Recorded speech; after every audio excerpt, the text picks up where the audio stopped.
Hi viewers, and welcome to Breaking Down Nigerian Pidgin English. I'm Bafo. There are four types of conditionals, in other words known as the if clause in English language. There are type 0, type 1, 2, and 3. Type 0 is a real conditional which talks about a universal truth. Type 1 is also a real conditional that talks about a present or future situation which is likely to happen. Type 2 and 3, on the other hand, are unreal conditionals. The former talks about a present or future situation which is unlikely to happen, while the latter talks about a hypothetical situation and regrets. The formations of these conditionals are as follows. Let's start with the 0 conditional. The present simple tense is used in the if clause, and the present simple tense is also used in the result clause. For example, if you heat water to 100 degrees, it boils. Type 1. The present simple is also used in the if clause, and will plus verb is used in the result clause. For example, if she works hard, she will pass the exam. Type 2. The past simple tense is used in the if clause and would plus verb in the result clause. For example, if you won the lottery, what would you do with the money? Type 3. Had plus past participle is used in the if clause plus would have plus past participle in the result clause. In other words, for the if clause, we use the past perfect tense and would have plus the past participle in the result clause. For example, if you had told me the truth, I would have given you some constructive advice. Nigerian Pidgin English simplifies the conditionals by using only the 0 and first conditionals for the 4 if clauses that we have in English language. That is simply because the simple past tense and the past perfect tense are not used in Nigerian Pidgin English. In short, they do not exist in Nigerian Pidgin English. Check out these examples of the conditionals in Nigerian Pidgin English, starting with the 0 conditionals.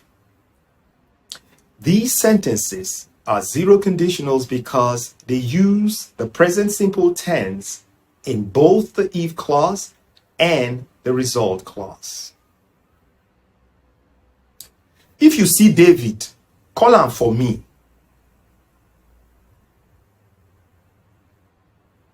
If you go, no come back. If them call you, no answer. If you get money, lend me, I beg. Now, the first conditionals in Nigerian Pidgin English. Remember, to form a future sentence in Nigerian Pidgin English, you have to add the marker go plus the verb. For example, will buy becomes go buy. Will drink becomes go drink. If you've not seen the future tense lesson, please go check it out. It's the lesson 10 video.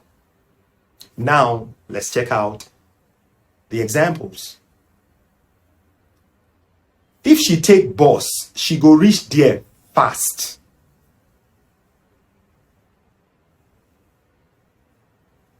If you no work hard, you go fail. Guys, even if you want to use the second conditional, which expresses an action that is unlikely to happen in English, and the third conditional, which expresses a past action or shows regret in English, the sentences must either be in a zero or first conditionals in Nigerian Pidgin English. Why? Like I said earlier, the simple past and the past perfect tenses which these conditionals contain are not used in Nigerian Pidgin English. Check out the following example. If I had a car, I'll get to work early. If I get car, I go reach work early. If she had known, she would have given her sister the money. If she know, she forgive her sister the money. Had I known, I would not have bought it. If I know, I for no buy am. If I had gone earlier, I would have met John at home. If I go early, I for meet John for house. If I were a bird, I would fly everywhere. If I be bird, I go fly everywhere. Interesting, isn't it? Guys, that is the wrap for today's lesson. Feel free to send me your questions and doubts to the comment section below if you have any. Until I see you in the next lesson, I'm Bafo. Bye for now.